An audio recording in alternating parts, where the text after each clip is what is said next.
வணக்கம், நமஸ்காரம், ஸ்தோத்திரம்.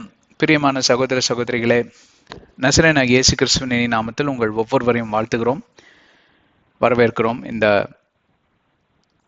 மாபெரும் சந்தர்ப்பம், இந்த கிருபையின் நாளை தந்த பரலோக தேவனுக்கும் எம்பெருமானாகிய இயேசு கிறிஸ்துவுக்கும் அவருடைய பரிசுத்த ஆவியானவருக்கும் திருத்துவத்திற்கு எல்லா மகிமையும் துதியும் கனமும் மாட்சிமையும் நாங்கள் செலுத்துகிறோம். எங்கள் சார்பாக, உங்கள் சார்பாக ஆண்டவருக்கு எல்லா நன்றிகளை ஏறெடுக்கிறோம். இந்த நாளிலே கூட நாம் நிற்பதும் நிர்மூலமாகாமல் இருப்பதும் அவருடைய சுத்த கிருபை என்று சொல்லி நான் அளவில்லாமல் விசுவசிக்கிறேன். நான் இப்போ சொன்னதுல என்னை கேட்டுக்கொண்டிருக்கிற சில பேருக்கு விசுவாசம் இல்லை என்றால், நீங்க எந்த ஊர்ல இருந்தாலும் சரி, அங்க ஜெனரல் ஹாஸ்பிட்டல் என்று சொல்லி ஒரு ஹாஸ்பிட்டல் இருக்கும், கவர்மெண்ட் ஹாஸ்பிட்டல் இல்லைங்களா, ஜிஹெச் என்று சொல்லுவார்கள். அங்க போய் ஒரு 1 hour நில்லுங்க, 1 மணி நேரம். அதில் மார்ச்சரி ரூம் இருக்கும். அங்கே சடலத்தை வாங்க வரவங்களுடைய அழுகுறலை கேளுங்க. இந்த பக்கமாக போனீங்கன்னா குழந்தைங்க வார்டு இருக்கும், இந்த பக்கம் போனீங்கன்னா முதியோர் வார்டு இருக்கும். அப்படியெல்லாம் போய் அப்படியே ஒரு ரவுண்ட் அடிங்க. அந்த ஒரே ஒரு ஜெனரல் ஹாஸ்பிட்டலில் இருக்கக்கூடிய அழுகுறல், கதறல்கள், அங்கே இருக்கக்கூடிய நிந்தைகளை இந்த ஜனங்க எல்லாம் ஏழப்பட்ட ஜனங்க தான். அங்கே மெஜாரிட்டி அங்கே ஏழப்பட்ட ஜனங்கள் வரக்கூடிய ஒரு இடம். அங்கே சென்று விட்டு நீங்க வீட்டுக்கு திரும்ப ஒன்று நீங்க யாருக்கிட்டையும் எதுவுமே நீங்க பேச வேண்டிய அவசியம் இல்லை. ஒரு மாஸ்க் போட்டுக்கோங்க, போட்டுட்டு நீங்க உள்ள போங்க, போய் சும்மா ஒரு ரவுண்ட் அடிச்சுட்டு வாங்க. எங்கெங்கேயோ போறீங்களா, மாலுக்கும் இங்கேயும் பீச்சுக்கும் இங்கேயும் அங்கேயும் போய் நல்லா சந்தோஷமா இருக்க வேண்டியதுதான். ஆனா நான் நினைப்பேன், ஒரு சாட்டர்டே வந்து இன்ஸ்டெட் ஆஃப் மாலுக்கு, பீச்சுக்கெல்லாம், பார்க்குக்கெல்லாம் போறதுக்கு பதிலாக குழந்தைங்களை கூப்பிட்டு நீங்க இந்த ஆஸ்பத்திரி கூப்பிட்டு போய் காட்டுங்க. சிறு பிராயத்திலேயே அவங்களுக்கு வந்து தெரியும், அந்த கஷ்டம்னா என்னன்னு தெரியும். குழந்தை என்ன கீழ்ப்படியவே மாட்டேங்குதுங்க, சொல்ற பேச்சை கேட்கவே மாட்டேங்குதுங்க அப்படின்னு வருத்தப்பட்டு வாரம் சுமக்கக்கூடிய எல்லா பெற்றோர்களுக்கும் நான் சொல்லுவது என்னவென்றால், கொஞ்சம் மாற்றா பண்ணி பாருங்க. ஒரு கொலீக் இருந்தாரு, அவர் சிங்கப்பூர்ல இருக்காரு, இன்னும் என் கூட தான் இருக்காரு. அவருடைய குழந்தைகள் இப்படிதான், சொல்வதெல்லாம் கேட்பதில்லை என்று சொல்லி அநாத ஆசிரமத்துக்கு கூட்டிட்டு போயிருக்காரு. அங்க அநாத ஆசிரமத்துக்கு போய் இவங்க ஒரு மீல் ஸ்பான்சர் பண்ணி அந்த குழந்தைங்களோட உக்காந்து அவர்கள் அதே உணவை சாப்பிடும் போதுதான் அவர்களுக்கு தெரிந்தது, வீட்டுல கிடைக்கக்கூடிய உணவு எவ்வளவு அருமையான உணவு என்று சொல்லி. இன்றைய காலங்களில் பார்ப்பீர்களானால், நம் யாவருக்கும் ஆண்டவர் கொடுத்திருக்கக்கூடிய ஆசீர்வாதத்துடைய அருமையும் அதோடைய மேன்மையும் நமக்கு அறிவதில்லை, புரிந்து கொள்வதில்லை. நம்ம ஏதேதோ காரியங்களை குறித்து நாம் புறம்போதும், ஏதோ ஆண்டவரிடம் போய் குறை கூறுவதும், குற்றம் சொல்லுவதும், விரல் காட்டி ஆள்காட்டி விரல்ல பார்ப்பீர்களான எல்லாத்தையும் குற்றம் கூறுவதிலேயே நாம் ஒவ்வொருவரும் நம் நேரத்தை வீணடித்து கொண்டு இருக்கிறோம். அதனால்தான் இதெல்லாம் மாத்தி செய்யணும். அநாத ஆசிரமத்துக்கு போங்க, அந்த குழந்தைங்களோட முதியோர் இல்லத்துக்கு போங்க. அங்க போனீங்கன்னா எத்தனையோ பேரோட கதையை கேட்டீங்கன்னா காதறி காதறி அழுவீங்க. நல்லா வாழ்ந்தவங்க, 40 வருஷம் சர்வீஸ்ல இருந்து எல்லா பிஎஃப் காசுலாம் கொடுத்து குழந்தைங்க கொடுத்து அவனுங்க எல்லாம் காசு எடுத்துட்டு கொண்டு வந்து இவங்களை அநாதாசிரமத்துல தள்ளிட்டு போயிட்டு ஃபீஸும் கட்டுறது இல்லையா, பணாத ஆசிரமத்துல இறக்கப்பட்டு வச்சிருக்கிறாங்க, ஸ்பான்சர் பண்ணுங்க அப்படின்னு கேட்பாங்க. இந்த மாதிரிலாம் வந்து கொடூரமான ஒரு உலகத்துல நாம் வாழ்ந்து கொண்டிருக்கிறப்ப, மறுபடியும் நான் சொன்னதை திரும்பி சொல்ல விரும்புகிறேன். நாம் நிற்பதும் என்றால் என்ன தெரியுமா? காலையில எழுந்து கால் 2ஐயும் ஊன்றி நீங்க நின்று நடந்து செல்வதே கிருபைங்க. உங்களோடு கூட இந்த உலகமே உறங்குகிறது. இரவுல உலகம் உறங்கணும். இன்னைக்கு எவன் உறங்குறான்? நைட்டு தான் வேலையை ஆரம்பிக்குது நிறைய பேத்துக்கு. நைட் ஷிஃப்ட்ல போயிடுறான், டபுள் சேலரி கொடுக்குறாங்க அப்படின்ட்டு போயிடுறானுங்க பசங்க. அப்புறம் லிவர் ஃபெயிலியரு, கிட்னி ஃபெயிலியர்ன்ட்டு போக வேண்டியது சின்ன வயசுலயே. என்ன பண்றது? சில பேரோட பொருளாதார சூழ்நிலையும் அப்படி இருக்கிறது, புரியுது. ஆனா கொஞ்சம் சற்று காலங்களுக்கு பின்பே அதை மாத்திக்கோங்க, ஷிஃப்டை மாத்திக்கோங்க. இரவுல எல்லாம் உறங்குறாங்க. அடுத்த நாள் காலையில உங்களால் எந்திரிக்க முடியுது, ஆனா உங்களுக்கு தெரியாது. நீங்க கடவுளுடைய ஸ்தானத்தில் இருந்தால் உங்களுக்கு தெரியும். உங்க கூட உறங்கின நிறைய சகோதர சகோதரிகள் சடலமாக மறித்து விடுவார்கள், இல்ல பக்கவாதத்தினால தள்ளப்பட்டுவார்கள், இல்லைன்னா ஏதோ ஒரு பிரச்சனைனால அடுத்த நாள் காலைல எந்திரிக்கிறப்போ அவங்க சரியான நிலையில எந்திரிக்க மாட்டாங்க. அதனாலதான் இரவுல எப்பொழுதும் உங்க ஆவியாத்மா சரீரத்தை ஒப்பு கொடுத்து, குடும்பத்தை ஒப்பு கொடுத்து, வீட்டை ஒப்பு கொடுத்து, உங்க பொருட்களை எல்லாம், ஆஸ்தி எல்லாத்தையும் ஒப்பு கொடுத்து, யோபு எப்படி தகன பலி செலுத்துவாரோ ஒவ்வொரு நாளிலும் அவர் பயத்து நிமித்தமாக செலுத்தினார். என்னை ஏதோ ஒன்று தாக்கும் அப்படிங்கிற ஒரு பயம், நான் பயந்தது எனக்கு நேர்ந்தது என்று சொல்லி அங்க யோபு 3:25 எழுதியிருக்கக்கூடியதை பார்க்கலாம். புரியுதுங்களா உங்களுக்கு? அந்த பயத்தோட நீங்க இப்ப இது பண்ணக்கூடாது.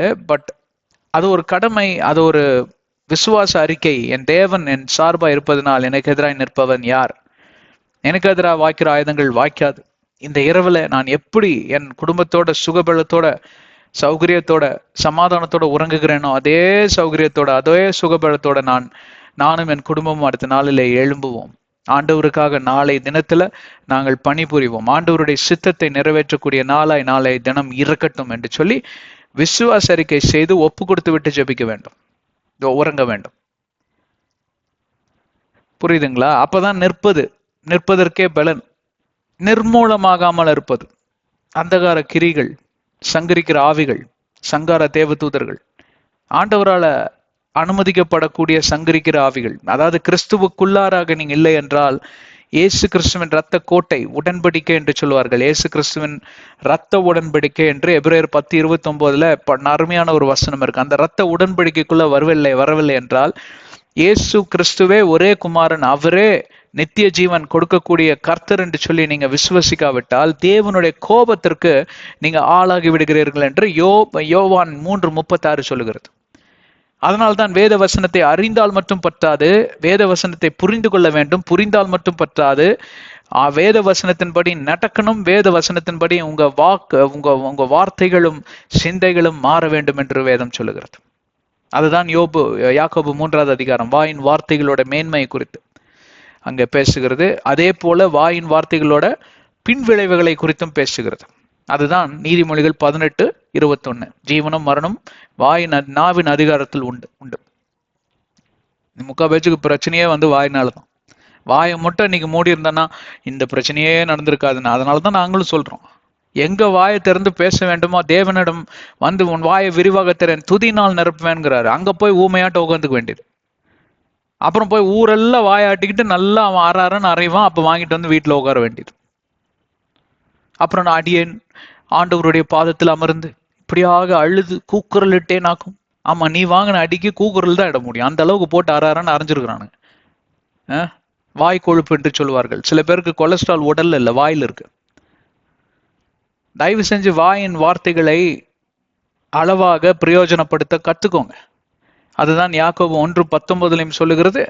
அதுதான் மத்திய 12:36 பிரசங்கி 12:14 வாயின் வார்த்தைகள், தேவையற்ற வார்த்தைகளுக்கு கணக்கு கொடுக்க வேண்டும். மறுபடியும் விஷயத்துக்கு வருவோமா? இந்த வாயின் வார்த்தையினாலதான் நிறைய பேர் இன்னைக்கு நிர்மூலமாவே போறாங்க.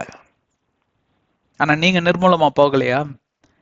நீங்க நினைச்சிட்டு இருக்கீங்க எல்லாம் எனக்கு சௌகரியமா இருக்கு, நான் என்ன போல ஒரு பரிசுத்தவான் நீதிமான் உலகத்திலே கிடையாதுன்னு நினைக்கிறீங்க. இல்ல, கிருபையின் காலத்துல இருக்கீங்க.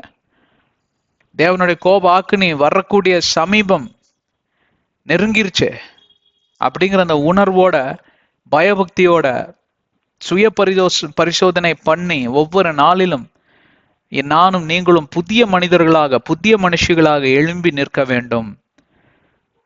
எனக்கு ஒண்ணு நடக்கலன்னு நான் நல்லா நடக்கிறேனே, இதோ அன்னைக்கு சொன்னார்ல பிரதர், நல்லா நான் காலையில எந்திரிச்சு நல்லா நடக்கிறேனே, எனக்கு ஒரு நிர்மூலம் ஆகலை, எங்க குடும்பத்துல எல்லாரும் உயிரோட நல்லா இருக்காங்களே அப்படின்னு நீங்க நினைச்சுக்கிட்டு இருந்தீங்கன்னா அது மதியனம், முட்டாள்தனம் என்று சொல்லுவார்கள். சும்மா நீங்களா யூகம் பண்ணிக்க கூடாது, எனக்கு எல்லாம் நல்லா இருக்கு அப்படின்னு. ஆண்டவர் கிருபையா விட்டு வச்சிருக்கிறாருங்க. வெளிப்பாடு 9வது அதிகாரத்தை எடுத்து வாசித்து பாருங்க. 8, 9, 11 வாசித்து பாருங்க. 7வது முத்திரை என்று சொல்லுவார்கள். 7 எக்கால துணிகள் ஒவ்வொருத்தருக்கும் எதிராக வரும். வந்துச்சுன்னா ஒன்னொன்னா அட்டிப்படும். சில பேருக்கு பாத்தீங்கன்னா பிசினஸ் நல்லா போயிட்டு இருக்கும், திடீர்னு அட்டிப்படும். சில பேருக்கு குடிக்கிறதுக்கு தண்ணியே இருக்காது, சாப்பிட்றதுக்கு சாப்பாடே இருக்காது, பஞ்சம். பக்கத்து வீட்டுக்காரன் நல்லா இருப்பான். அதெல்லாம் உங்களுக்கு எதிராக வந்த தண்டனை ஆண்டவராகிய தேவன் தன்னுடைய கோபாக்கனை நிமித்தமாக அனுமதிக்கக்கூடிய தண்டனை. இங்க எதிரியா நீ சாத்தானையும் நீங்க மனுஷர்களையும் பார்த்து சுத்திக்கிட்டு இருப்பீங்க. ஆனா உங்களுக்கு எதிராக நிற்கக்கூடியது தேவன். கர்த்தர் அப்படி எதிரியெல்லாம் ஆவாராம்னா நீங்க பழைய ஏற்பாடுல சரியா வாசிக்கவே இல்லை. பழைய ஏற்பாடோட தொடர்ச்சி தான் புதிய ஏற்பாடு. புரியுதுங்களா? புதிய ஏற்பாடுனா அது வேற, என்ன சொல்றது, வேற தீவுல இருக்குன்னு நினைச்சுக்க கூடாது. பழைய ஏற்பாடோட தொடர்ச்சி தான். பழைய ஏற்பாடுல இருக்கக்கூடிய குணாதிசயம், சுவாபம் எல்லாம் படைத்தவர் தான் அதே தேவன். அதையும் அதே தேவன் தான் இதையும் எழுதி வச்சிருக்காரு. அங்க எப்படி கோபாக்கணினால சர்ப்பத்தை விட்டு ஒருத்தனையும் கடிக்க வச்சார் தெரியுமா? அக்னி அனுப்பி ஒருத்தனையும் பஸ்மமாக்குனார் தெரியுமா? யாத்திராகமம் எடுத்து வாசிச்சு பாருங்க, உபாகத்தை எடுத்து வாசிச்சு பாருங்க, என்னாகமத்தை எடுத்து வாசிச்சு பாருங்க. இது 10 1 ராஜாக்கள் 2 ராஜாக்கள் 1 நாளாகம் 2 நாளாகம் வாசிச்சு பாருங்க. ஒப்பு கொடுத்துட்டே இருப்பாரு எதிரிங்களோட கைகள்ல. கண்ணெல்லாம் பிடுங்கிடுவானுங்க எதிரிங்க வந்து. கண்ணுங்க கம்பி எடுத்து குத்தி அப்படியே கண்ணை வெளியே எடுத்துருவான். சூடா காய்ச்சி வளவளன்னு கண்ணு வெளியில வரும். ஐயோ என்ன பிரதர் இப்படி எல்லாம் சொல்றீங்க அப்படின்னா, கேட்கறதுக்கே எப்படி இருக்கே. ஒருத்தன் கண்ணை இழந்தவன் எப்படி இருப்பான், எப்படி துடிச்சிருப்பான் யோசிச்சு பாருங்க. அதுக்கப்புறம் அடிமையா இருப்பான், போய் அங்க மில்லுல மாவரைகிறது. சிம்சோனுக்கு அந்த தண்டனை தான் கிடைச்சது. தேவன் அனுமதிக்கிறாருங்க. இன்ஃபேக்ட் தேவன் தான் இதெல்லாம் நடத்துறாரு. அது கூட தெரிஞ்சுக்காத மதியனமற்றவர்களா நாம் இருப்பதை நினைத்து ஆண்டவர் ஒவ்வொரு நாளும் துக்கிக்கிறார்.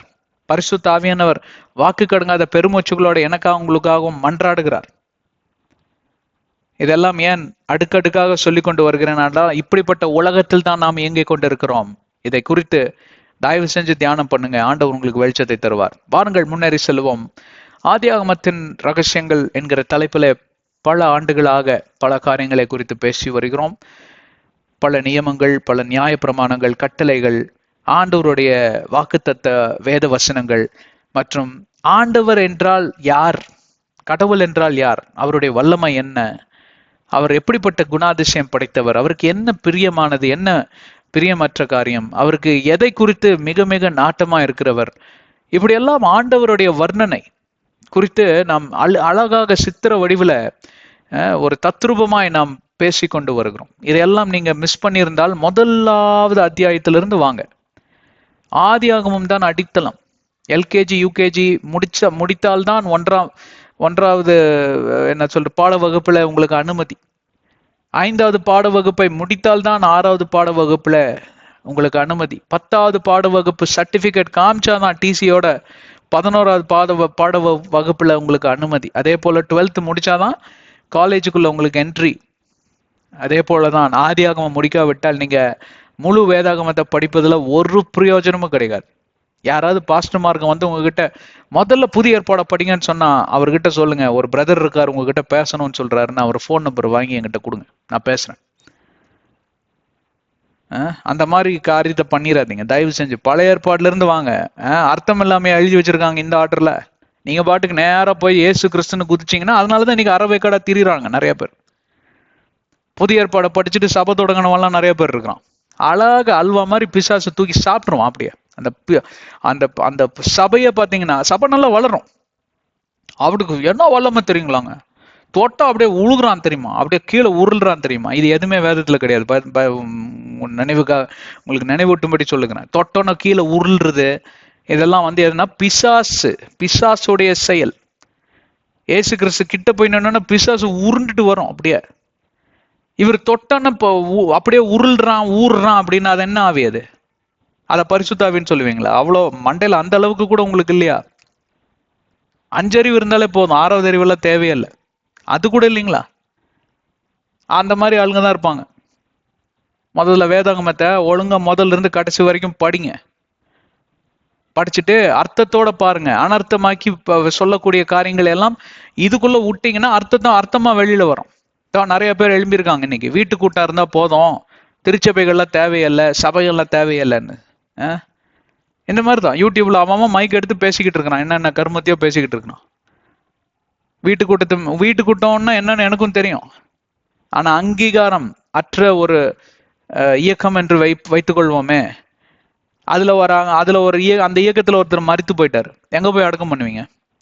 ஓ, அப்ப கல்றைக்காக தான் நீங்க எல்லாம் திருச்சபைக்கு போறீங்களா? ஆமாங்க, அதுவும் ஒன் ஆஃப் த ரீசன்ஸ் தான். அதுல இருக்கக்கூடிய குழந்தைகள் எல்லாம் எந்த ஸ்கூல்ல அட்மிட் பண்ணுவீங்க? இந்த மாதிரிதான் அமெரிக்கால ஒருத்தர் தான் கல்ட்டு திருச்சபை நடத்திட்டு இருந்தான். ஒரு பெரிய சிட்டியவே வாங்கி ஒரு பெரிய ஊராவே அவன் கட்டி அதுல இருக்கிறவங்க வெளியில வரவே முடியாது. நான் அந்த பேரை குறிப்பிட விரும்பல. அங்கேயே ஸ்கூலு இது எல்லாமே இருக்கும். அங்க வந்து கல்யாணம் பண்ணிக்கணும், குழந்தை பெத்து தள்ளணும், அவங்களே ஒரு சிட்டியை உருவாக்குவாங்க. கேட்டா நாங்க கிறிஸ்டியன் கம்யூனிட்டி தான் அப்படிம்பாங்க. Full cult. அதுல இருந்து நிறைய பேர் தப்பிச்சு வந்து வெளியில உண்மை சொல்லி அப்புறமா கவர்மெண்ட் இடைப்பட்டு அதெல்லாம் எடுத்தாங்க. அப்புறம் அங்க ஹராஸ்மெண்ட் ஏகப்பட்ட காரியங்கள்லாம் நடந்தது. அந்த மாதிரி மதிக்கெட்ட செயல்கள்ல ஈடுபடாதிருங்கள். அதற்கு வேதத்தை நீங்கள் அதாவது ஆதியிலிருந்து வர வேண்டும். நாம் ஆதியாகமம் 1, 2, 3, 4, 5 அதிகாரங்களை முடித்துவிட்டு 6வது அதிகாரத்துக்குள் வெற்றி நடை போட்டு அதற்குள்ளேயும் நாம் கடந்து சென்று கடைசி பகுதியில நிற்கிறோம். ஏறத்தாழ எனக்கு தெரிஞ்சு மூணாவது வருடத்துக்குள் நாம் நுழைந்திருக்கிறோம். இந்த போதனை இப்பதான் 6 அதிகாரம் முடிஞ்சிருக்கு. ஏறத்தாழ 140 பிரசங்கங்கள் கிட்ட பண்ணிருக்கிறோம்னு நினைக்கிறேன். ஆண்டவராகிய தேவன் ஆதியில சிருஷ்டிப்பை உண்டாக்கினார், மனுஷனை உண்டாக்கினார். மனுஷியை துணையாளராய் துணைவியாய் ஆண்டவர் கொடுத்தார். அவர்களுக்கு எல்லா அதிகாரங்களையும் கொடுத்தார். அந்த அதிகாரத்தை அவர்கள் தாரை வாத்து விட்டு வந்து விட்டார்கள் பிசாசிடம். அந்த சோதனையில விழுந்து போனார்கள். அதற்கு பின்பே பாவம் என்றது நுழைந்தது. பாவம் நுழைந்த மாத்திரத்தில் மரணம் உண்டாயிற்று.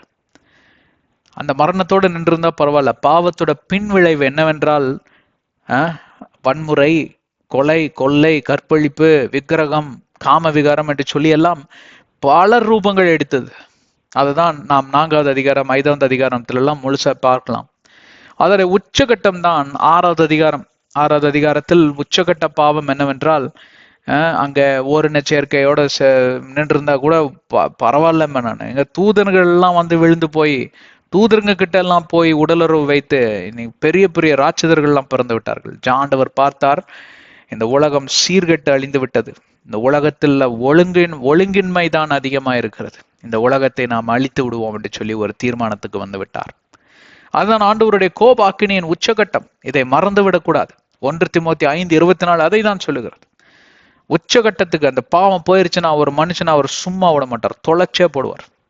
நிறைய பேர் பார்ப்பீங்க, அதனாலதான் அகோர மரணம் அடைவார்கள். அதற்கு காரணம் எல்லாம் நினைச்சிட்டு இருக்கீங்க பிசாஸ் அனுமதிச்சு இவன் கதையை முடின்னு சொன்னதே ஆண்டவர் தான். அது ஏன் ஆதிகாமத்திலே அவருக்கு அந்த அந்த அந்த சுவாபம் இருக்கிறது. ஏன்னா ஆண்டவராகிய தேவன் பரிசுத்தர், மகா பரிசுத்தத்தில் வாசம் செய்யக்கூடிய பரிசுத்தர். அவர் சுத்த கண்ணர் என்று வேதாகமம் ஜக்காரியா 4:10 சொல்லுகிறது. அசுசியான காரியங்களை அவரால் பார்க்க கூட முடியாது. அதை யோசிப்பதை விடுங்க, பார்க்க கூட முடியாது. அவர்னால் பார்த்தாலும் அவருக்கு அது என்னன்னு புரியாது. அந்த மாதிரி பரிசுத்தர் அவர். அவருக்கு முன்னாடி அநியாயத்தை பண்ணிக்கிட்டே இருந்தீங்கன்னு வைங்களேன், இயேசு கிறிஸ்துவன் நாமத்தை துஷ்பிரயோகம் படுத்திக்கிட்டே இருந்தீங்கன்னு வைங்களேன், கிருபையை நிராகரிச்சுட்டே இருந்தீங்கன்னு வைங்களேன், சிலுவையின் அந்த காட்சியை வந்து நீங்க அவமானப்படுத்திக்கிட்டே இருந்தீங்கன்னு வைங்களேன், ரத்தத்தை வந்து ஒரு டேப்ல ஒரு குழாயில தண்ணி வர்றது போல நீங்க இயேசுவின் ரத்தத்தினால் நான் துடைக்கப்பட்டேன் என்று சொல்லி ஒவ்வொரு நாளும் இப்படியே பண்ணிக்கிட்டே இருந்தீங்கன்னு வைங்களேன், ஒரு நாள் எப்படி ஒரு நாய் இருக்கு, அந்த நாய் பாவம், அது குறைக்க கூட தெரியாது, தினமும் போக வர அடிச்சுக்கிட்டே இருந்தீங்கன்னு வைங்களேன், அது பாவம் டெய்லி அடி வாங்கிட்டே இருக்கும். ஒரு நாள் உங்க காலை பிடிச்சி கட்டிச்சு கோதராம விடாது. அதுக்கும் கோபம் வரும் ஒரு நாள். சாது மிரண்டால் காடு கொள்ளாது. அவ்வளவுதான். இந்த பைசன் பார்த்துருக்கீங்களா? பைசன் காட்டு எருமைம்பாங்க. காட்டு எருமை மாதிரி இருக்கிறான் பாரு அப்படின்பாங்க சில பேர் பார்த்து. காட்டு எருமை இருக்கு இல்லைங்களா, 2-3 சிங்கம் காட்டு எருமை கிட்ட வர்றதுக்கே பயந்துக்கும். ஏன்னா அது திடீர்னு திமிரிருச்சுன்னு வைங்களேன், அவ்வளவுதான். அந்த மாதிரிதான் ஆண்டவராகிய தேவன் சாந்த சுரூபம் படைத்தவர், சாந்த குணம் படைத்தவர், மிக மிக நீடிய பொறுமை. இதெல்லாம் பாத்தீங்கன்னா சங்கீதம் 145:8-9, சங்கீதம் 107:11, 3:11, சங்கீதம் 147:11, ஐசியா 54:10-11, இதுல நீங்க வாசிக்கலாம். ஆண்டவராகிய தேவன் யார் என்று சொல்லி உங்களுக்கு தெரியும். காட் இஸ் லவ்ம்பிங்க. அவருக்கு லவ் பண்ணதான் தெரியும். அதே காட் எனிமியா மாறினார்னு வைங்களேன், அவரை மாதிரி ஒரு மோசமான ஆளை நீங்க பார்க்கவே முடியாது. மோசம்னா நல்லா தண்ணியை போட்டு நடு வீட்டுல இன்னும் சுத்திக்கிட்டு இருக்கிறது இல்ல, தொலைச்சே போடுவார், பஸ்மமாக்கி போடுவார். நீ இருக்கிற இடமே தெரியாது, உன் ஜாதகமே இருக்காது, உன்னுடைய பெயரை நினைவு கூறுகிறவன் ஒருவனும் இருக்க மாட்டான். சரிங்களா? அப்படிப்பட்ட பயங்கரமான ஆண்டவர் அவர், வைராக்கியத்தின் தேவன் என்று வேதம் சொல்லுகிறது. கோபத்தை மூட்டி விட்டானுங்க எல்லாம் சேர்ந்து. முடிவு எடுத்துட்டாரு. இப்போ திடீர்னு எங்க இருந்தோ நோவா என்று சொல்லி ஒரு மனிதனை பார்க்கிறார். இவன் வித்தியாசமா இருக்கிறானேன்னு பார்த்து அவன் மேல் இரக்கம் பாராட்டுகிறார். ஏனென்றால் நோவா ஒரு நீதிமானா இருந்தார். நல்லா பாக்குறாரு, இவங்கிட்ட ஒரு தப்பும் இல்லையா, அப்ப இத்தனை பேர்த்தோட சேர்ந்து இவனை அழிச்சா அநியாயமாயிருமே. அநியாயங்கிறது என்னோட அகராதிலேயே கிடையாது, நான் நீதியின் தேவன் அப்படின்னு அவரு என்ன பண்ணலாம்னு யோசிக்கிறார். அப்பொழுதுதான் 6வது அதிகாரம் 14வது வசனத்துக்குள் நாம் நுழைய இருக்கிறோம். கடைசி 2 அத்தியாயங்களில ஆர்க் என்கிற, அதாவது பேழை என்கிற ஒரு புதிய திட்டத்தை ஆண்டவர் தீட்டுகிறார்.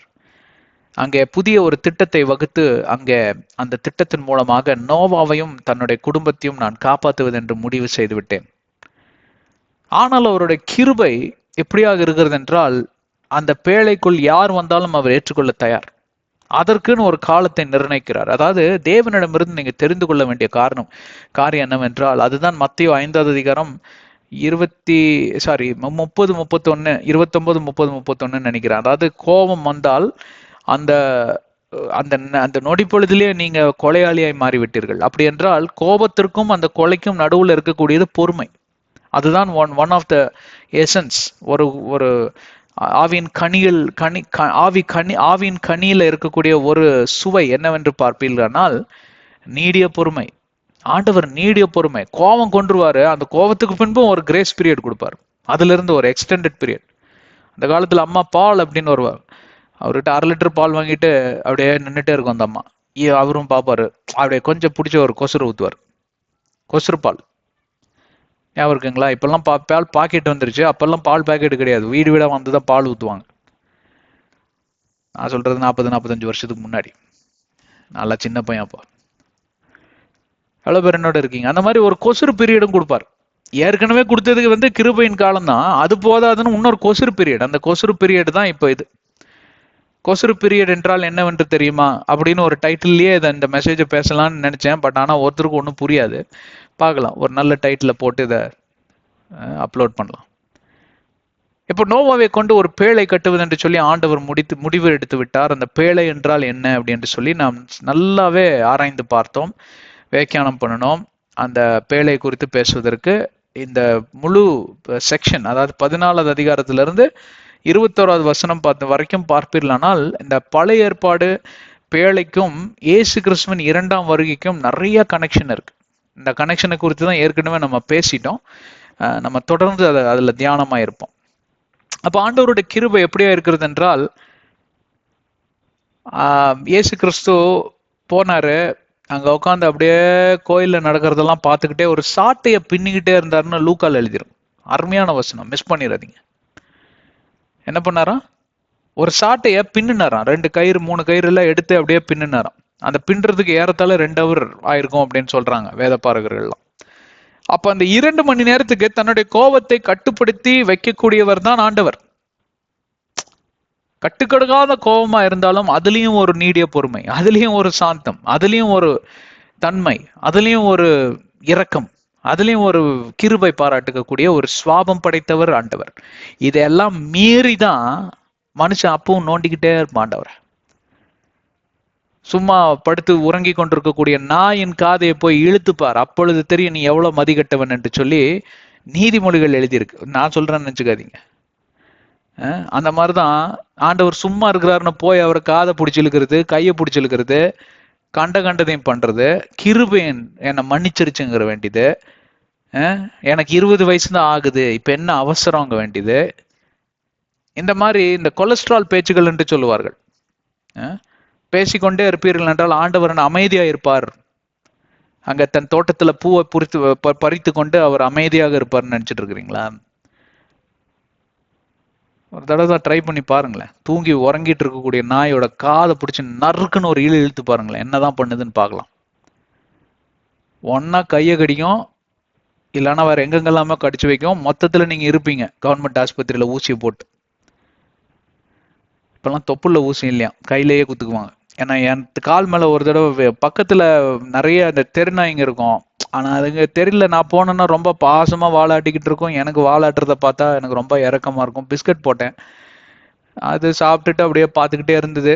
நான் இந்த பக்கம் என்னடா அப்படின்னு திரும்புறதுக்குள்ள அது இன்னும் பாசமா வந்து என் கால் மேலே ஏறிச்சு. அதோட நகம் வந்து ஏறிச்சு என் கால். போய் அப்புறம் 3 ஊசியை குத்திட்டு வந்தேன். அந்த மாதிரி நீங்களும் போய் குத்திட்டு வாங்க, அப்ப தெரியும். நான் சொல்றது விளங்குதுங்களா? நான் கொஞ்சம் வேடிக்கையா சொல்லி கொண்டு வருகிறேன், ஆனால் மிக மிக மிக சீரியஸான ஒரு காரியங்க. தயவு செஞ்சு இதுல கோட்டை விட்டுறாதீங்க. தேவனுடைய கோபாக்னிக்கு ஆளாயிராதீங்க. புதிய ஏற்பாடு ஜனங்களே, புதிய ஏற்பாடு கிறிஸ்துவர்களே, இதையும் அதையும் பண்ணி தயவு செஞ்சு ஆண்டவருடைய கோபாக்னிக்கு ஆளாயிராதீங்க. அப்போ அங்கே ஆண்டவராகிய தேவன் ஒரு கொசுறு பீரியடை உண்டாக்குறார். எக்ஸ்டெண்டட் கிரேஸ் பீரியட் என்று சொல்லலாம். வேடிக்கையா பேசினதெல்லாம் போதும், சீரியஸா பேசலாம். இது நீட்டிப்பின் காலம், கிருபையின் நீட்டிப்பின் காலம். ஆண்டவர் அங்கேயே அப்பவே டக்குன்னு ஆண்டவர் நினைச்சிருந்தா பேழையை உருவாக்குறதுக்கு அவ்வளவு நேரம் இருக்கும். பேழையே வா அப்படின்னா டக்குன்னு பேழை வந்து நிற்கும் முன்னாடி. மழையே வான்னா இந்த பக்கம் மழை வந்திருக்கும். மதகு திற அப்படின்னா கீழே இருந்தெல்லாம் மதகு திறக்கும்.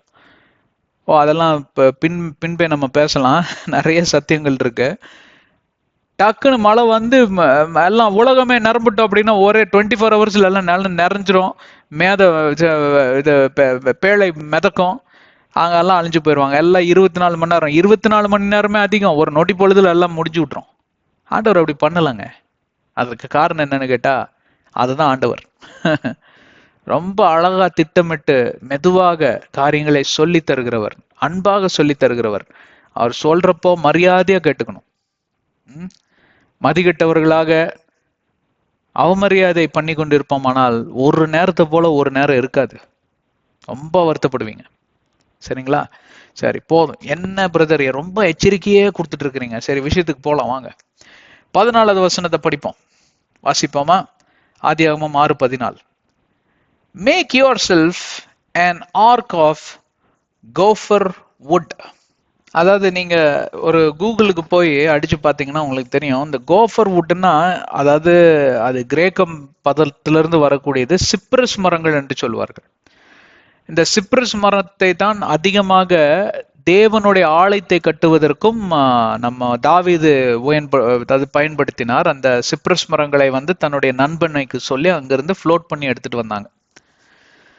இதோடைய குணாதிசயம் என்னவென்றால், 360 600 டிகிரி செல்சியஸ் ஹீட் வரைக்கும், அதாவது வெப்பம் இருக்கும் பாத்தீங்களா, அந்த வெப்பத்தை வந்து எதிர்த்து நிற்கக்கூடிய ஹீட் ரெசிஸ்டண்டா இது இருந்துதான். அதே நேரத்தில் பார்ப்பில்லானால் அந்த குளிர்ச்சியான தன்மை வந்தாலும் -16 டிகிரி செல்சியஸ் வரைக்கும் அது வந்து தாங்கக்கூடிய ஒரு குணாதிசயம் படைத்தது. குறிப்பாக அதுக்கு வாட்டர் ப்ரூஃப் ப்ராப்பர்ட்டிஸ் இருந்தது.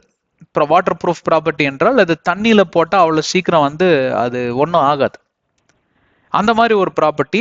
அதை கொண்டு, அந்த மரத்தை கொண்டு எளிதாக காரியங்களை செய்து விடலாம். என்ன வடிவில் வேணாலும் அதை செதுக்கி விடலாம். அப்படிப்பட்ட ஒரு குணம் படைத்த ஒரு மரம் தான் இந்த கோஃபர் வுட் என்று சொல்வார்கள். அதனாலதான் ஆண்டவர், அதாவது குறிப்பாக நீ போய் அந்த வுட் எடுத்துக்கோ அப்படின்னு சொல்லி சொல்ற ஆண்டவர் வழியை காமிக்காம இருந்திருப்பாரா? இங்க போ, ரைட் எடு, லெஃப்ட் எடு, நேரா போ, அப்படியே போ, எந்த பக்கம் பார்க்காத, அங்க ஒரு மரம் இருக்கு பத்தியா, அதான் அந்த வகை மரத்தை அறுத்துட்டு வா அப்படி. Make yourself an ark of gopher wood. நம்ம இங்கே நிறுத்திடலாம். ஆண்டவராகிய தேவன் என்ன சொல்லுகிறார் இங்க? பிரதான கட்டளையாக, நோவா போய் இந்த கோஃபர் வுட்னு ஒரு வுட் இருக்கு, அந்த வுட்டை எடுத்துட்டு வந்து இங்கே ஒரு பேழை பண்ணு பார்க்கலாம் அப்படிங்கிறார். நீங்களா இருந்தா என்ன பண்ணிருப்பீங்க? என்ன ஒரு விளையாட்டு காரியமா இருக்கு. மரத்தை காட்டினீங்க, சரி, அறுக்கிறதுக்கு எங்க ஆளு? என்ன பண்ண முடியும்? நான் ஒரு ஆளை போய் தோல்ல தூக்கிட்டு வைக்கிறதுக்கு நான் யானையா அப்படின்னு இருப்பீங்க. இந்த மாதிரி குதர்க்கமா நோவா எதையுமே பேசல. நோவா அங்கே எண்ணத்தை சிந்தித்திருப்பார் என்று சொல்லி நான் உங்களுக்கு சற்று தத்ரூபமாக சொல்லுகிறேன். ரத்தின சுருக்கமாக சொல்லணும்னா, அவர் உடனடியாக யோசித்திருப்பார். என்னிடம் எவ்வளவு பண காசு இருக்குன்னு சொல்லி அவர் கால்குலேட் பண்ணியிருப்பார். எதற்காக? முதலாவது, மரம் யார் தோட்டத்துல விளையுதுன்னு தெரியாது. காட்டுக்குள்ள இருக்கலாம். ஆனா காட்டுக்குள்ளதான் இருந்துச்சுனாலும் அதை அறுக்கிறதுக்கு கூலி ஆட்கள் தேவை இல்லையா? தேவையா இல்லையா? நிறைய வந்து இப்போ யாசேர் புஸ்தகத்துல எல்லாம் நான் வாசித்தப்போ, இங்க விழுந்து போன தூதர்கள், அதாவது எவ்வளவு தூரம் அதை நம்பத்தக்கிறதுன்னு சொல்லி எனக்கு தெரியல, அதனால நான் அதுக்குள்ள ரொம்ப டீட்டெயிலா போகல. விழுந்து போன தூதர்கள் சில பேர் வந்து ஆண்டவராகிய தேவனிடம் வந்து மண்டியிட்டு மன்னிப்பு கேட்டார். அதனால் ஆண்டவர் மன்னித்தார். மன்னித்ததுனால் அவர்கள் மறுபடியும் பரலோகத்துக்குள்ள நுழையவே முடியாது. ஒரு தடவை விழுந்து போனா விழுந்து போனதுதான். அவருடைய சன்னிதானத்தில் நுழைய முடியாது, அவரையும் பார்க்க முடியாது. ஆனால் நான் நியமித்த இந்த பூலோகத்தில் இருக்கக்கூடிய சிருஷ்டிப்புகளை பாதுகாத்துக் கொள்ளுங்கள். இந்த பூலோகம் என்னுடைய it's very close to my heart. என்னுடைய இருதயமான இந்த பூலோகத்தையே சார்ந்திருக்கும். ஏன்னா இந்த பூலோகத்துல என் சாயலாக நான் படைப்புகளை படைத்திருக்கிறேன். இவர்களுக்கு பாதுகாப்பா இருந்து என்ன பணிவிடை செய்ய வேண்டுமோ அதெல்லாம் செய்யுங்கள் என்று சொல்லி வாட்சர்ஸ் என்று சொல்லி அவர்களுக்கு பெயர். அதாவது கண்காணிப்பாளர்கள் அப்படி என்று சொல்லலாம், மெய்காப்பாளர்கள் என்றும் சொல்லலாம், பாடி கார்ட்ஸ் மாதிரி இருந்து பாருங்க அப்படின்னு அங்க யாசேர் புஸ்தகத்தில் இருந்தது. இந்த வாட்சர்ஸ் சில பேர் வந்து நோவாவோட இணைந்து பணிபுரிந்தார்கள் என்றெல்லாம் அங்கே யாசேர்ல சில காரியங்களை குறிப்பிட்டதை நான் பார்த்திருக்கிறேன். அது எவ்வளவு உண்மை என்று எனக்கு தெரியல. அதனால வேதாகமத்துல இல்லாத காரியங்களை குறித்து நாங்கள் இங்க பேச விரும்பல. அப்போ அந்த காரியத்தை விட்டு விடலாம். நோவா என்னத்தை யோசித்திருப்பார்? பண காசெல்லாம் கால்குலேட் பண்ணி இந்த மரத்தை அறுக்கிறதுக்குன்னு சில ஸ்பெஷலிஸ்டுங்கெல்லாம் இருப்பானுங்க. மரத்தை அறுத்து அங்க வீடுகள்லாம் கட்டிருக்கக்கூடிய ஒரு சூழ்நிலை தான். அது ஒன்றும் புதிதான காரியங்கள் கிடையாது. ஏன்னா அந்த காலங்களில் குளுமையான ஒரு தன்மை தான் இருந்தது. அப்போ ஒரு வெப்பம் தேவை. அந்த வெப்பத்திற்கு தேவையானது வந்து மரம். இன்னைக்கும் பார்த்தீங்கன்னா அயல் நாடுகளில் ஐரோப்பா கண்டம், ஆஸ்திரேலியா கண்டம் எல்லாம் குறிப்பா கனடா கண்டத்துல போனான்னா அங்க வந்து 18% தான் வந்து லேண்ட் டுவெல்லிங். மற்றதெல்லாம் ஃபுல்லா வந்து பனி நிறைந்திருக்கக்கூடிய ஒரு காரியம். ரஷ்யாவும் அப்படித்தான். 25% தான் அங்கே என்ன சொல்றது ஃபார் ஹேபிடேஷன். அங்க எதையாவது விதைப்பதற்கோ இல்லை வாழ்வதற்கோ அங்க வாழ்வாதாரத்துக்கு வெறும் 25% லேண்டு தான் இருக்கு, பரப்பளவு தான் இருக்கு. மற்ற 75% பனி தான். அங்கே பார்ப்பீர்களானால் மெஜாரிட்டி இங்க கல்லு மண்ணெல்லாம் வச்சு கட்ட மாட்டாங்க, வுட்டில் தான் கட்டுவாங்க. ஏன்னா அந்த வெப்பம் அதனால தான் அது தாங்க முடியும். Resistant, heat resistant and cold resistant. அப்போ அங்க இது ஒன்றும் புதிதான காரியம் கிடையாது. அங்கே நோவா வந்து தனியாகவும் செய்ய முடியாது. தன்னோட இருக்கக்கூடிய 3 குமாரர்களை கொண்டு, மனைவியை கொண்டு, மருமகளை கொண்டு பண்ணணும்லாம் வெறும் 7-8 பேர் தான் இருக்கிறாங்க. அப்ப என்னாச்சு? உடனடியாக தன்னுடைய சொத்து, தன்னுடைய ஆஸ்தி எல்லாத்தையும் வித்து காசாக்கி ஆட்களை வந்து அங்கே ஆயத்தம் பண்ணக்கூடிய திட்டத்துக்குள்ள அவர் வந்திருப்பார். இப்ப ஆண்டவர் ஒண்ணு சொன்னார்னா இதுல இருந்து என்ன கத்துக்கணும்னா, ஆண்டவர் கட்டளையிட்டா உடனே பேன்னு வாயை திறந்துட்டு பார்த்துட்டு இருக்க கூடாது. கட்டளை கொடுத்துட்டீங்க, என்ன பண்ணணும் நீங்களே சொல்லுங்க. சொல்ல மாட்டார். கட்டளை கொடுத்துட்டு பார்ப்பார், நீ என்ன பண்றன்னு பார்ப்பார், நீ என்ன யோசிக்கிறேன்னு பார்ப்பார், நீ என்ன சிந்திக்கிறேன்னு பார்ப்பார், நீ என்ன தீர்மானத்துக்குள்ள வரன்னு பார்ப்பார், நீ என்ன முயற்சி எடுக்க போறன்னு பார்ப்பார். ஆண்டவருடைய வாக்கு தத்தங்களே அப்படிதாங்க, பார்ட்னர்ஷிப்ல தான் வாக் பண்ணுவார். முதலாவது தேவனுடைய ராஜ்யம், அதோடைய நீதியம் தேடு. அப்ப என்ன, எப்படி தேடணும்? நீ தான் முயற்சி எடுக்கணும். பரிசுத்தத்துக்குள் எப்படி நுழையணும், அதுக்கெல்லாம் கட்டளைகள், நியாயப்பிரமாணங்கள் தனியா கொடுத்திருக்கிறது. அப்ப அந்த முயற்சிக்குள்ள நீ போகிறப்ப பின்பு உனக்கு தேவைகள் எல்லாம் நான் சந்திக்கிற தேவனாய் இருப்பேன். அதனாலதான் உங்களுக்கு தேவைகள்லாம் சந்திக்கப்படாமே இருக்குது. ஏன்னா பரிசுத்தையும் தேவனுடைய ராஜ்யத்தையும் அதோட நீதியும் தேடாமலே இருப்பதனால். அதுதான் அதோடைய சாராம்சம். வழங்குறதா? அதே மத்திய 6:33 இருக்கிறது தான் இப்ப பேசுனங்க. அதே மத்திய 6:33 இதை நீங்க ஒப்பிட்டு பார்ப்பீர்களானால் இங்கே ஒரு கட்டளை கொடுக்கிறார். முதலாவது தேவனுடைய ராஜ்யத்தையும் அதோடைய நீதியும் தேடும் போது முதலாவது நீ ஒரு கோஃபர் மரத்தை போய் அறுத்து ஒரு பேழை செய், மற்றவைகள் எல்லாம் உன்னை தேடி வரும் என்றதுக்கு தான் அது பொருளாகும். அப்ப உடனடியாக நான் நினைக்கிறேன் நோவா தன்னுடைய இருதயத்துல ஒரு தீர்மானத்துக்கு வந்திருப்பார். அதே போல இந்த கோஃபர் மரம் என்கிற என்ன அந்த தன்மை படைத்த மரம் என்னவென்றால், அந்த மரத்தை எப்படி வேணாலும் வணையலாம். அதுல ஒரு ஆவிக்குரிய ரகசியம் இருக்கிறது. 3 ஆவிக்குரிய ரகசியங்கள் இருக்கிறது. அதை பேசிவிட்டு நாம் முடித்து விடலாம். என்ன இன்னைக்கு அவ்வளவுதான் நேரம் இருக்கும்னு நினைக்கிறேன். ஏன்னா பாட்டா கழட்டி நம்ம பார்க்கணுங்க. அப்பதான் நமக்கு எங்க வந்து ரிப்பேர் இருக்குன்னு தெரியும். ஒரு மெக்கானிக் கிட்ட போய் பைக்கு கொடுத்தீங்கன்னா என்னன்னு நீங்க சொல்லவே அங்க ஸ்க்ரூ டிரைவரை வச்சு ஸ்பேனர் வச்சு கழட்ட ஆரம்பிச்சிருவார் அவர். ஏன்னா அவருக்கு தேவை என்னங்க பிரச்சனை அப்படின்னா, வண்டி ஸ்டார்ட் ஆக மாட்டேங்குதுங்க. அதாவதுங்க நான் காலையில இருந்து உதச்சிக்கிட்டே இருக்கிறேன், நீங்க கதை சொல்லிட்டே இருப்பீங்க. அவர் என்ன பண்ணுவாட்டாட்டே அந்த 8 நம்பர் ஸ்பேனர் எடுத்துருவா அப்படின்னு டக்குன்னு அவருக்கு தெரிஞ்சிடும். அவருக்கு தேவை என்ன, வண்டி ஸ்டார்ட் ஆகல. அவருக்கு தெரியும் எங்க போய் எந்த ஸ்பேனரை வச்சு எந்த நோண்டு முதல்ல கழட்டுவார். முதல்ல டயரை கழட்டுவார், அடுத்தது அப்படியே என்ஜின் இறக்குவார், டக்குன்னு நாசில் கார்பரேட்டர்லாம் போய் கார்பரேட்டர் அடிச்சிருக்குங்க, புது கார்பரேட்டர் எடுத்துருவா டக்கு போட்டு இப்போ அடிங்க, இல்லைன்னா பாரு ஸ்பார்க் பிளக் போயிருக்கு பாருங்க, அந்த மாதிரி ஏதாவது சொல்லுவார். ஏன்? அவருக்கு தெரியுங்க இதே வேலையா இருக்கிறவர். அதே மாதிரி தான் ஆண்டவரை தேவன் இங்க ஏதாவது ஒன்று சொன்னாருன்னு வைங்களேன், அதை நம்ம கவனிச்சுக்க, கூர்ந்து கவனிக்கணும். சரி, இப்போ அந்த கோப்பேர் மரம் என்னவென்றால், கோப்பேர் மரத்தில் இருக்கக்கூடிய ஒரு மிகப்பெரிய சாராம்சம் ஒன்று, இட் இஸ் கோல்ட் ரெசிஸ்டன்ட். அதாவது கோல்ட் ரெசிஸ்டன்ட் என்றால் நம்மளுடைய நம் யாவருடைய இருதயத்தையும் பனியை போல உறைய செய்யக்கூடிய சில சம்பவங்கள் நடந்து கொண்டே தான் இருக்கும். இருதயம் எல்லாம் அப்படியே ஃப்ரீஸ் ஆயிடுச்சுங்க அப்படிம்பாங்க சில பேர். பார்த்தீங்களா, உடம்பு இப்போ ஜுரம் அடிச்சதுன்னு வைங்களேன், உடம்பெல்லாம் நட்டுங்கும். ஜுரம் அடிச்சதுன்னா, அதாவது வெயில் காலத்திலே உங்களுக்கு குளிர் காய்ச்சல் அப்படிம்பாங்க. வெயில் காலத்துல எப்படி? அதாங்க குளிர் காய்ச்சல் வந்த மாதிரி இருக்கக்கூடிய சில காரியங்கள், சில சம்பவங்கள், சில ஜனங்கள் பேசக்கூடிய வார்த்தைகள், சில சூழ்நிலைகள், சில வியாதிகள், சில வறுமைகள், இந்த மாதிரி காரியங்கள் எல்லாம் பார்த்தீங்கன்னா, இல்லைன்னா சில சகோதரிகளுக்கு மலட்டுத்தன்மை, குழந்தையே இல்லைங்க, அதை நினைக்கிறப்போ அவங்களுக்கு அப்படியே பனி போல இருதயம் உறைந்து விடும். ஆனால் நீங்கள் ஒரு கோப்பேர் மரமாக மாற வேண்டும் என்று சொல்லி ஆண்டவர் உங்களை எதிர்பார்க்கிறார். ஏனென்றால் இந்த கோப்பேர் மரத்திற்கு எவ்வளவுதான் ஐஸ் கட்டியை தூக்கி போட்டாலும் அப்படியே கன்னா நிற்கும். ஆனா வேற ஒரு மரத்தை நீங்க போட்டு பாருங்க, அந்த மரம் வந்து பனியில வளைய ஆரம்பிச்சிடும். இப்ப பனி காலத்துலாம் பாத்தீங்கன்னா நம்ம கதவு சரியா சாத்த முடியாது, காலில் எட்டி மிதிக்கணும்.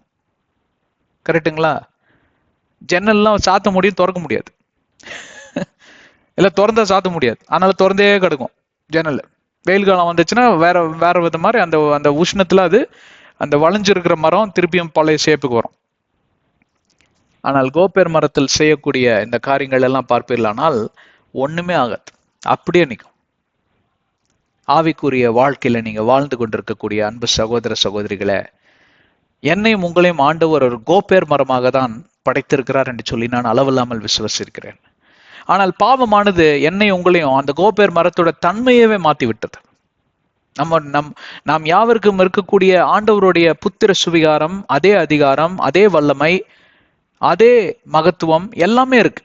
ஆனால் ஆண்டவர் தான். ஆனால் நாம் யாவரும் ஆண்டவருடைய படைப்புகளே.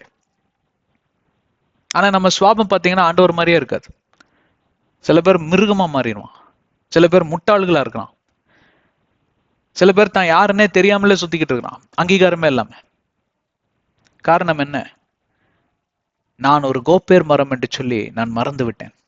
யானை குட்டியா இருக்கிறப்போ காலில் சங்கிலி கட்டி வச்சிருப்பாங்க. அப்போ அது சங்கிலி அவுக்க பார்க்கும், அது குட்டி யானை தானே, அதனால அவுக்க முடியாது.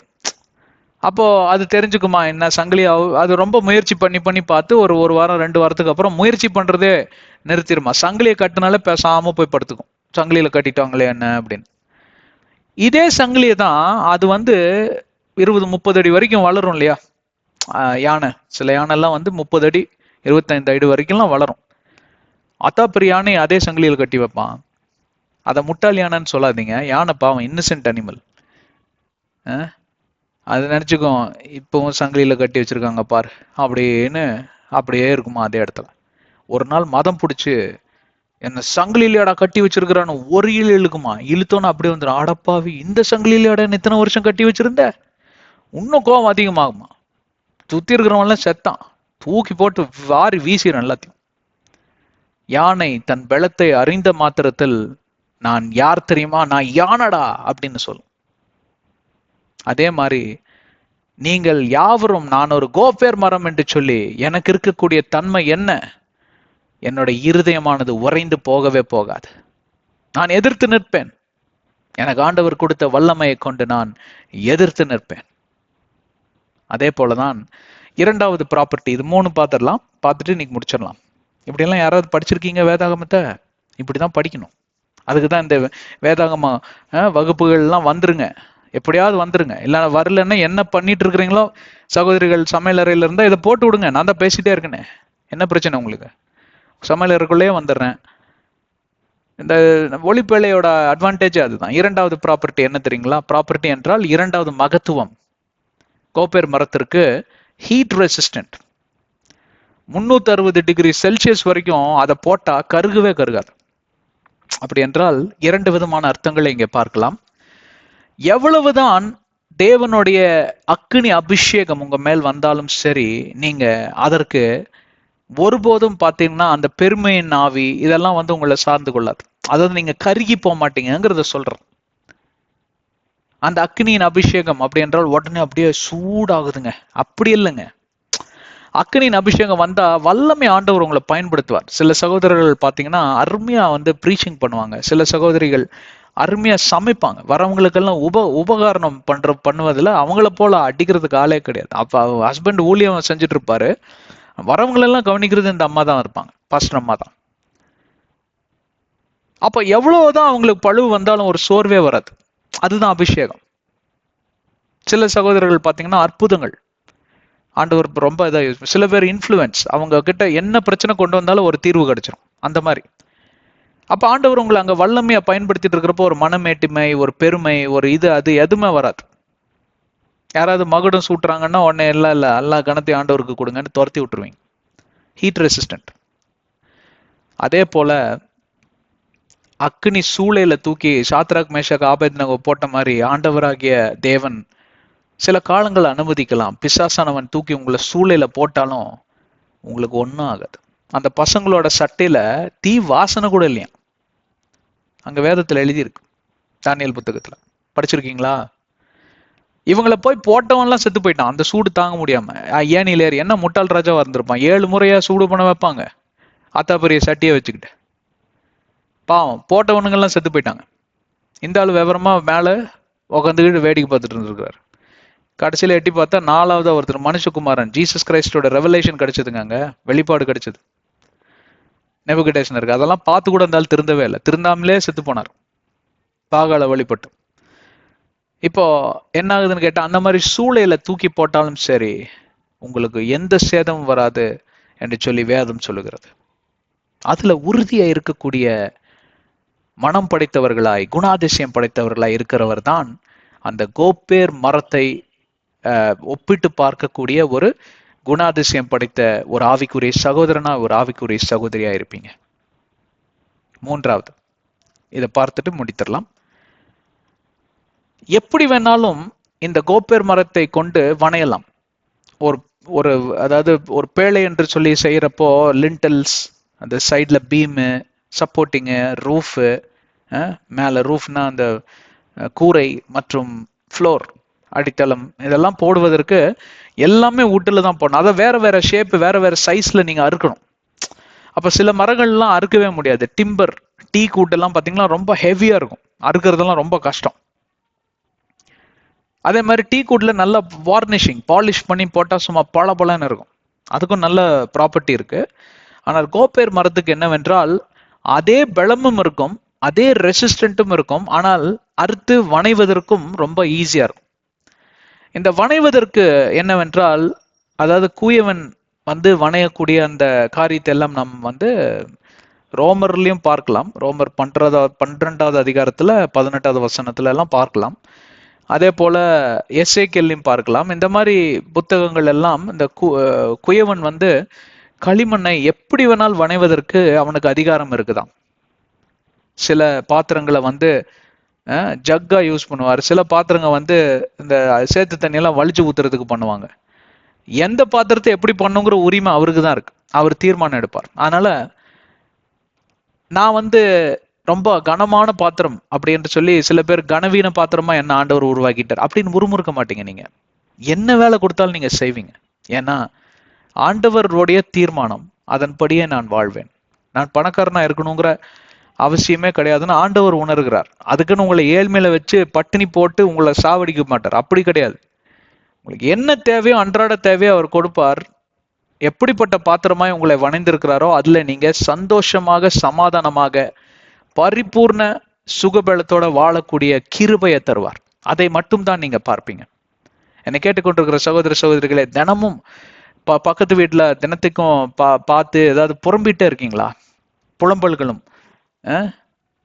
அந்த மாதிரி ஏதாவது இருக்கா உங்களுக்கு? பக்கத்து வீட்டுக்காரன் கார் வச்சிருக்கிறான், எத்தனை நாள் நான் ஸ்கூட்டர்லயே போறது? உங்களுக்கு ஸ்கூட்டர் போதுன்னு ஆண்டவர் நினைக்கிறார். அப்படிப்பட்ட பாத்திரமா தான் உங்களை வச்சிருக்கிறார். அந்த ஸ்கூட்டரை ஓட்டுறதுக்கு பலன் தராரு. ஏன் அவருனால வந்து ஸ்கூட்டர் ஓட்ட முடியாது, ஏன்னா அவருக்கு பேக் பெயின். அதனால இஎம்ஐ போட்டு கார் வாங்கிட்டு போறாரு, இல்லைன்னா வேலை போயிடும். கேட்டு பாருங்க, சொல்லுவார். உங்களுக்கு அந்த மாதிரி பிரச்சனை இருக்கா? ஆனால் ஒரு கட்டத்துல உங்களுக்கு என்ன கார் என்ன வேணா பிளெயினு கூட கொடுப்பாரு, அவருக்கு தெரியும். அதனால்தான் எந்த சூழ்நிலையும் பார்த்தீங்கன்னா ஆண்டவராகிய தேவன் சில பாத்திரங்களை அழகாக வணைய முடியும். சில சகோதர சகோதரிகளுக்கு ஒரு முறை சொன்னா போதும், ஓகே பிரதர் அப்படின்ட்டு போயிடும். சில சகோதர சகோதரிகள் கிட்ட போய் சொன்னீங்கன்னா கேள்வி மேல கேள்வி கேட்டு, அப்பா இல்லைங்க நீங்க வேண்டாங்க விட்டுருங்க அப்படின்னு நீங்க சொல்ற மாதிரி வச்சிருவாங்க. அதனாலதான் ஆண்டவரோட பாத்தீங்கன்னா ஆண்டவருடைய தெய்வீக சித்தத்தும் திட்ட மகத்துவத்துக்குள்ள சில பேர் வந்து அந்த ஃப்ரேம் ஒர்க்குள்ளேயே வர முடியாத சூழ்நிலை. ஏன்னா அவர்கள் கோப்பேர் மரம் அல்ல, வேற விதமான மரம், வணைய முடியாத ஒரு மரம், வணங்கா கழுத்து மரம், கடின இருதயம் கொண்ட மரம், கொளுத்த இருதயம் கொண்ட மரம், கண்கட்டின மரம், குருட்டு மரம், இப்படியெல்லாம் சொல்லிக்கிட்டே போகலாம். அந்த மரத்தை வச்சு ஆண்டவரால் என்ன பண்ண முடியும்? உதவாத மரங்கள் எல்லாம் வெட்டுண்டு அக்னியில் போடப்படும். இப்படிப்பட்ட மரங்கள் எல்லாம் ஆண்டவராகிய தேவன் சாச்சு கொண்டு போய் அக்னியில போட்டுருவாங்க, நரக அக்னி. இதோட நிறுத்திடலாம்னு நினைக்கிறேங்க. விளங்குதா உங்களுக்கு? ஆண்டவராகிய தேவன் ஒரு வார்த்தை, அது கோப்பேர் மரம் அப்படின்னா கோப்பேர் மரம் நல்ல மரம் போல இருக்கு, அந்த மாதிரி ஒரு மரத்தை பிடிச்சி நம்ம ஒரு நல்ல ஜன்னல் கதவெல்லாம் செய்யணும். அப்படி படிக்காதீங்க வேதத்தை, என்னன்னு போய் பாருங்க. அதுல இருக்கிற குணாதிசயங்கள் என்ன, அதுல இருந்து ஆவிக்குரிய ரகசியங்கள், சத்தியத்தை எப்படி கற்றுக்கொள்ளலாம். அதுக்கெல்லாம் நேரம் இல்லை பிரதர். பரவாயில்ல பிரதர், எங்க சேனல்ல நாங்க ரிலீஸ் பண்ணிட்டு இருக்கோமே, அதையாவது கேளுங்க. அதை கூட கேட்க மாட்டீங்களா? சரிங்களா? இந்த நாளில் எல்லாரும் கண்களை மூடி சிரங்களை தாழ்த்தி நாம் ஆண்டவரிடம் ஜெபித்து கேட்போமா? அன்பின் பிதாவே, இந்த நாளிலே எங்களுக்கு நீர் கற்றுக் கொடுத்த இந்த ரகசியத்துக்காய் உமக்கு ஸ்தோத்திரம்.